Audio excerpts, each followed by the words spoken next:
focus please. Tama na mo ani pupila na siya. No? Kaya labot na pinakauna. Apil ang pinaka-aning, wala na po ang label. Apil ang pinakauna, ang normal na siya, dito na siya ma-apil sa color gray. Okay, kung i-highlight. Sunod is go to FX. Sa imabaw. FX. Kita mo? Ubos siya sa font. Dara. Kita mo sa mouse. Dara o sa imabaw. FX. Click.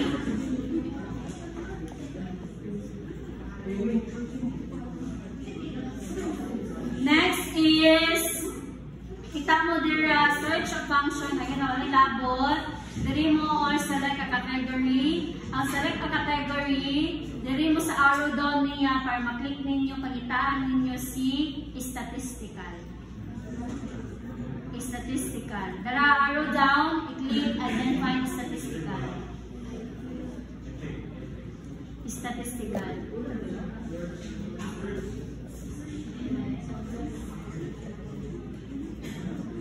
Ay, ang sa tablet, ikaw no, di ko pasalit na frequency ang tablet.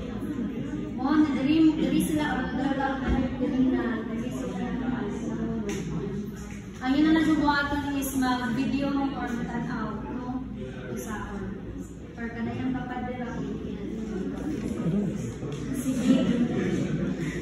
Next is, propon ako na ikuan, pag-store ko sa tablet. Diri mo select ang function, please listen. Sa ubos niya, select ang function, find frequency. Naka-arrange in order na siya dira, alphabetically arranged in order. Okay? So pagitaas si frequency, i-blue ninyo si frequency, i-click ninyo kung naka-blue na siya, i-okay. Okay? After clicking the okay, magawa si function arguments. Kita niyo si function arguments? Isewa kita ni function arguments. Kita na? Kita na mo? Kasi ka na? Para ba kita ni? Okay na ni? Ano ba? Okay. Si function arguments, makita ninyo si data array of si beans array. We're going to get first the data array. The data array, diri mo sa arrow up na tungod kanang straight ni data array. Okay, i-click na ninyo arrow up na i-underline sa ubos. Click that one, dara. Click that one and then mugamay si function arguments. Mingamay siya wala. Mingamay. Ato mo siyang data, inyuhang i-highlight ang iyong data. Pwede siya as in highlight mo siya inyuhang kwaon, no? Ang iyang forma kay green na broken lines ang pagka-highlight. Okay? So yung data, the same sa iyo sa yung pag-highlight kung pagkuha nyo sa mini dyan mode sa group data. Okay na? So ang function arguments for the data array kay A2 colon A117. Sako? Okay. Dahil mabalik ka sa dako ng function arguments, diri ka sa arrow down sa kilid. May balik na mo? May balik na? Okay. Kung nakabalik na mo sa dako ng function arguments, diri na po ta sa beans array.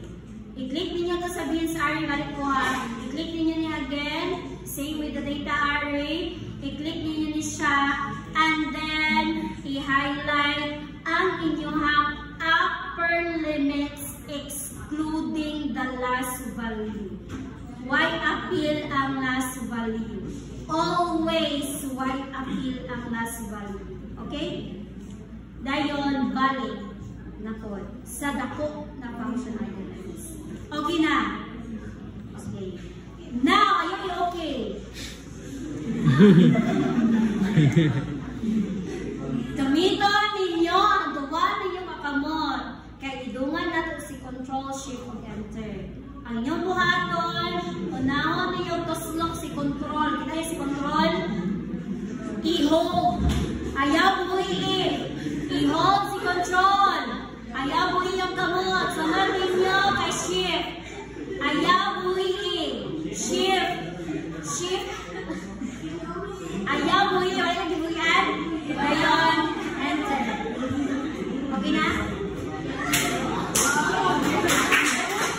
Okay.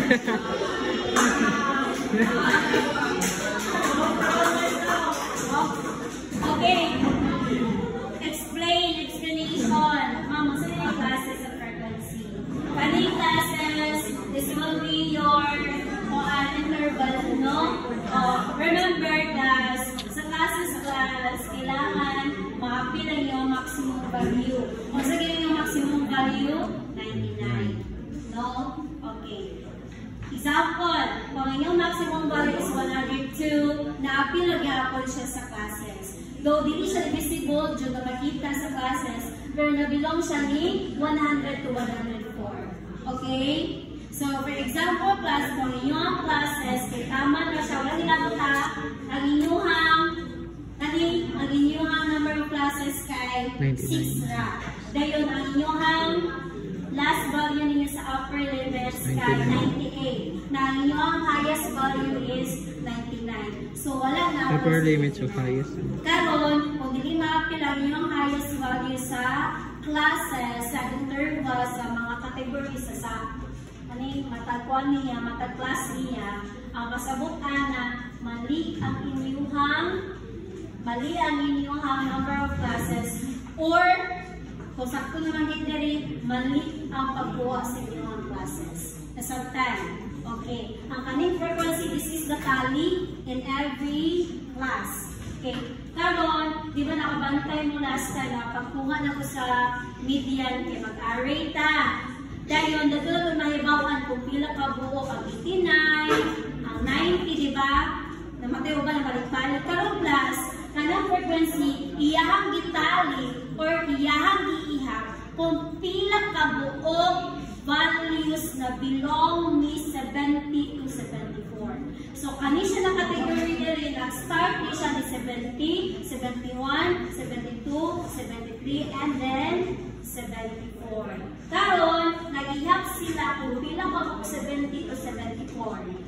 There are 8. Nasabtan. Okay? Karon, ma'am, anong zero mali? The reason why this is 0, kay wala tayo value above 99. Nasabtan?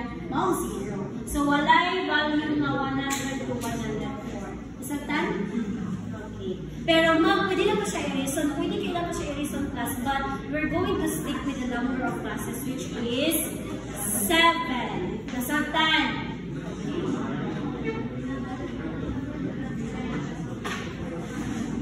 Okay na? Let's proceed. Now, to check if your frequency is correct, diba? Ito na siya gitali. So, pila may sum niya? It must be the same with your n because the total number of your values is 116. Kung yung mo siyang gitali by category, it must be the same ang sum ani. So, let's try. Sa ubos niya, dere, type equality sign SUM.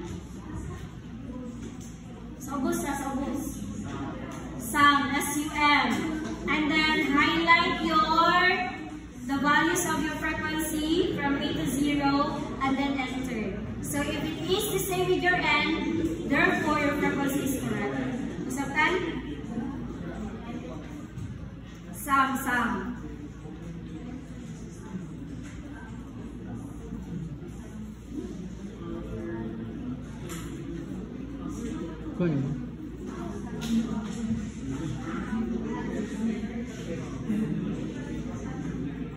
Next is midpoint. For the midpoint,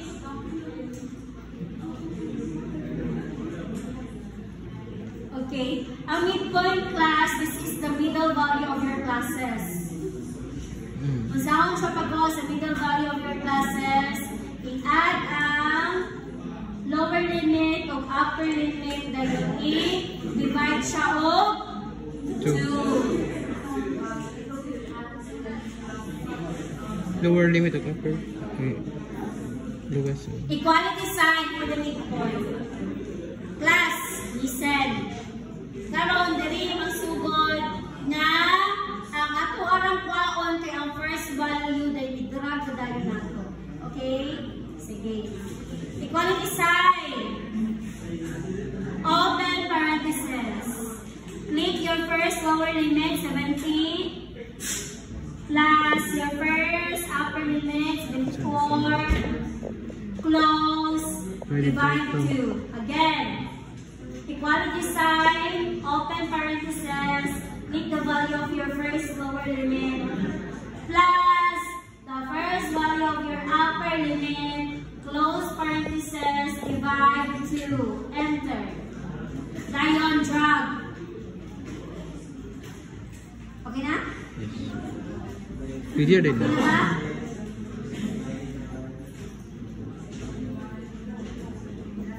Okay, next. For the cumulative frequency, ang cumulative frequency class i-add ang mga frequency. But, ang first value ni cumulative frequency, kay the same siya sa first value of your frequency. Kung sama na first value of your frequency, 8. Pero, inuha na ito siya o formula.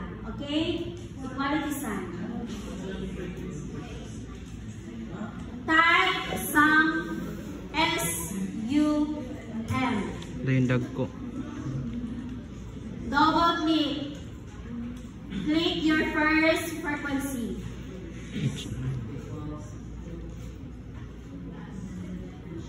Colon. So, yung ani, kung mag-colon siya pa, sa magawa si ani.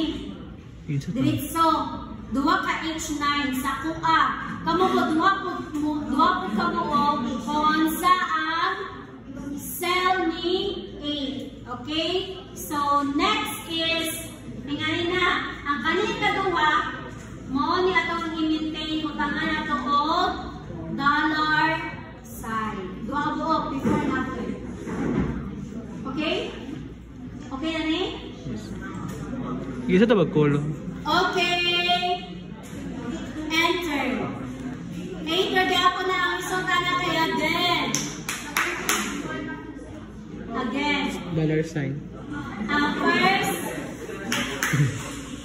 first value ni frequency o ang first value ni cumulative frequency kay pareha. And then drag sa nato ni, no? Pag umanong drag, magawa sa ni siya class. Diretso.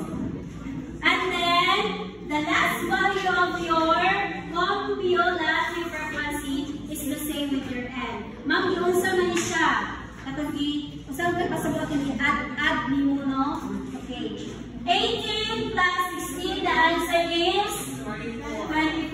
24 plus 43, the answer is 67. 67 plus 36, the answer is 103. 100 plus 7, the answer is 110. 100 plus 6, the answer is 116. And then, So, okay? Gets? yes. Karon, ma'am, what if ang last value, o listen, ang last value ni cumulative frequency kay dili parehas ni N, dara. Dili parehas ni N